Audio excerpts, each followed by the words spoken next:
अस्सलाम वालेकुम हबीबी, क्या हाल चाल है। अभी तो सब ठीक हो गए। तो यार आज का दिन है सोमवार, ठीक है, 6 तारीख है।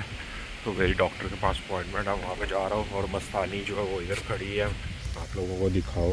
मस्तानी को जो है वो लास्ट मैंने चलाया था जुमेरात को। डॉक्टर के पास ही अपॉइंटमेंट थी तो तब मैं लेके गया था।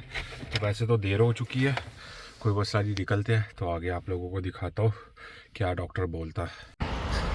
हॉस्पिटल से मैं निकल आया हूँ, ठीक है। तो डॉक्टर ने चेक किया, तो चेक करने के बाद ना इस साइड पे जो है ना वो था, क्या कहते हैं इसे, पीछे में उसने बोला हुआ कि वो जो टेम्पो डाले हुए थे ना उसकी वजह से राइट साइड का जो नाक की सुराख है ना, उसमें जो डेड सेल्स है ना, डेड यानी कि टिश्यूज़, वो बन गए हुए हैं। तो अगर वो ना साफ़ करें हम तो फिर दोबारा तंग हो जाएगा। तो खैर उसने सफाई की है, और सफाई करने के बाद उसने क्या किया काम के इस साइड का जो नाक है ना उसकी सफाई करके वो डेड टिश्यूज़ निकाल दी है।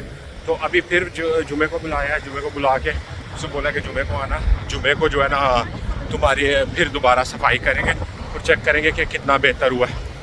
अभी सांस लेने में जो है ना काफ़ी बेहतर हुआ है इस साइड से, पहले बंद था बिल्कुल, अभी जो है ना वो काफ़ी बेहतर है।